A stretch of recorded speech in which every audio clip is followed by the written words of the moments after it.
have to be watching the people we surround ourselves with, because it is true. Like their thoughts on things, their drive on things, their worry, it all becomes something that's part of you and your orbit and your opinion of what you can do and what's possible.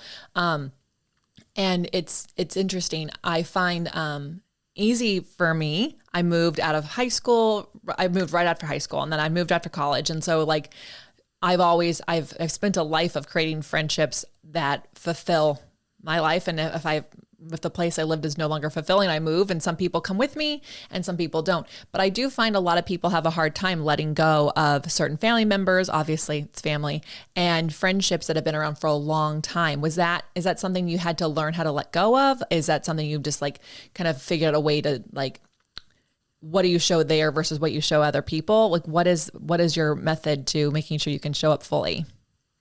That is such a great question that actually I had a discussion with another mom this weekend. I think that I've learned two things. One is that your great friends are always there for you in the time of need. Your lifers are there in your time of need, and they're your cheerleader.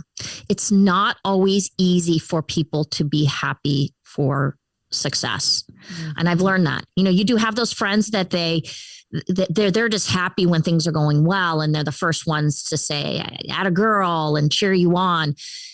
So I think what I have done very successfully over the past few years, not my whole life, and let me tell you, is understanding what's important for me in a relationship. And then what are my deal breakers? Because we are all flawed and no relationship is perfect, right? But there are certain things that I've come to recognize, okay, that is a deal breaker for me. And being able to remove, set those boundaries and remove that energy out of my life. And it's not an easy thing to do, especially if it's been a long-standing relationship. Yeah. Yeah. Yeah. So, you have to be honest. And I think that's what I've been over the past few years. I think when I've had things go maybe sideways or experiences not gone well in a relationship, it's probably because I'm not honest with myself or that individual, whether it's a family member or a friend, where, you kind of stuff your feelings down, you don't confront things. And what I've really tried to do, and also encourage my friends to do, is, okay, be honest about it. If this is bugging you, let's talk about it. Let's chop it up. Let's figure it out. And when you do that and you don't stuff it down, because it tends to come out in passive aggressive ways, right? If you do that.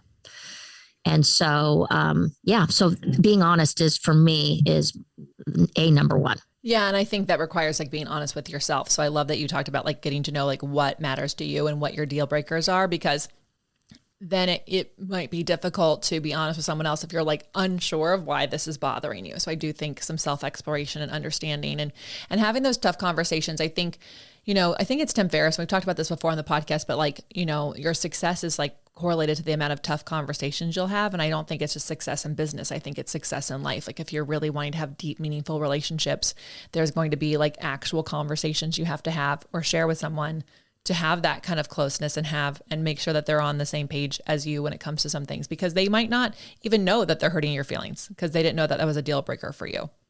Yeah. I'm a salesperson, biz dev sales, through and through. And I always tell people the best salespeople listen.